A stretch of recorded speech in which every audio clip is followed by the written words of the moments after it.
Bonjour, nous sommes le lundi 9 novembre et la liturgie nous invite à commémorer la dédicace de la basilique du Latran. Je ne sais pas si ça vous parle beaucoup, c'est une des grandes basiliques majeures à Rome. Alors nous restons unis, ensemble, nous nous donnons ce rendez-vous quotidien pour prier la parole du Seigneur, pour continuer à faire communauté, en dépit de l'éloignement relatif qui nous touche du fait des règles du confinement.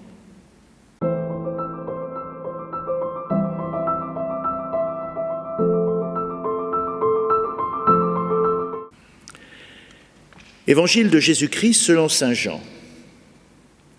Comme la Pâque juive était proche, Jésus monta à Jérusalem. Dans le temple, il trouva installés les marchands de bœufs, de brebis, de colombes et les changeurs.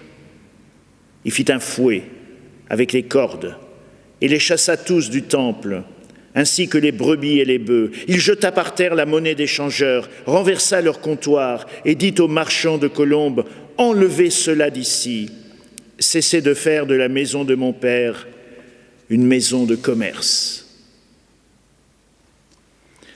Que pensons-nous du fait que Jésus se soit mis en colère, qu'il ait agi avec une certaine violence, lui qui affirmait par ailleurs dans les béatitudes « Bienheureux les doux ». Alors nous pensons bien sûr, il s'agit d'une sainte colère, puisque c'est celle de Jésus, c'est forcément une sainte colère. Lorsque le père Hamel a été égorgé alors qu'il disait la messe à l'église Saint-Étienne de Rouvry le 26 juillet 2016, j'étais en Pologne avec de très nombreux jeunes pour les Journées mondiales de la jeunesse à Cracovie. La nouvelle est tombée un matin. L'Assemblée des jeunes Français était nombreuse, bouleversée, en émoi, en écoutant l'évêque du Havre rapporter les faits et inciter à récuser la haine et la vengeance au nom même de notre foi.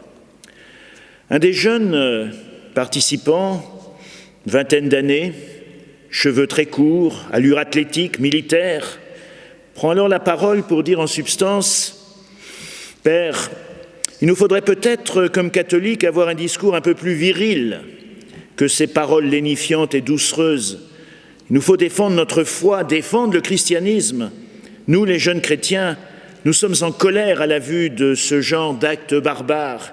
Nous éprouvons une sainte colère. » L'évêque, calmement, le reprend avec une certaine délicatesse. J'ai admiré d'ailleurs la façon dont il n'a pas cassé ce jeune orateur.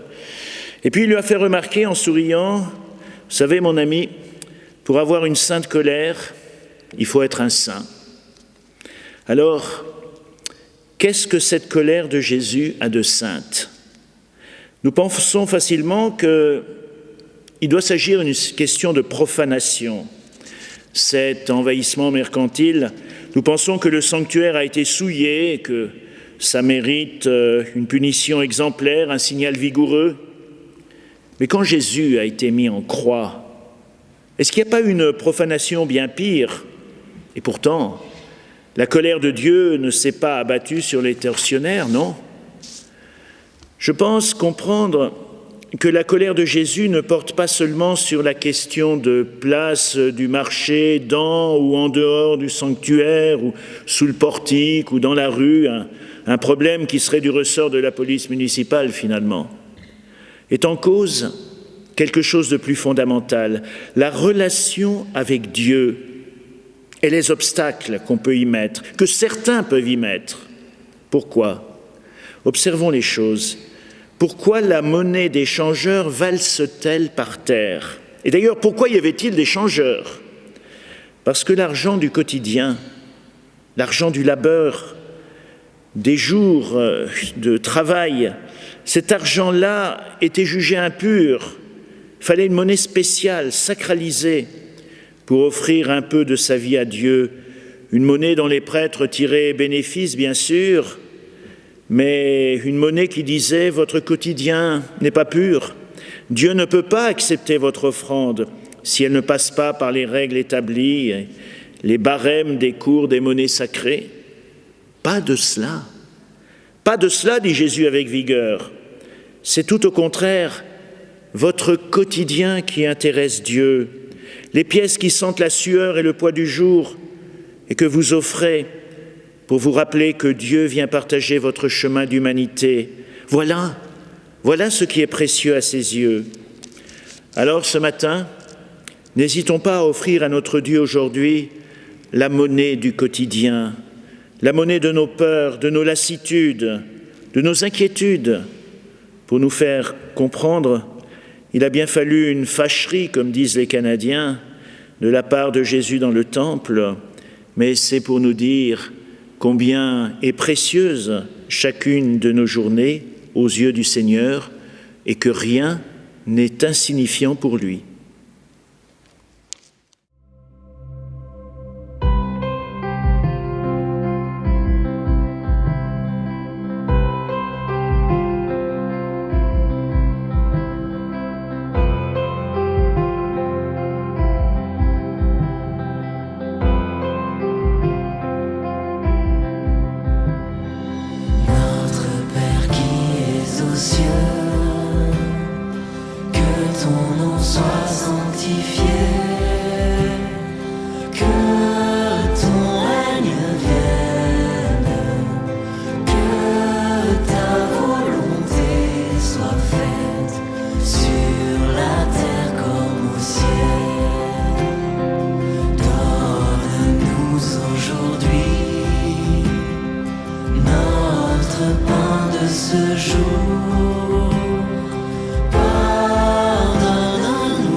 Ceux qui nous ont offensés.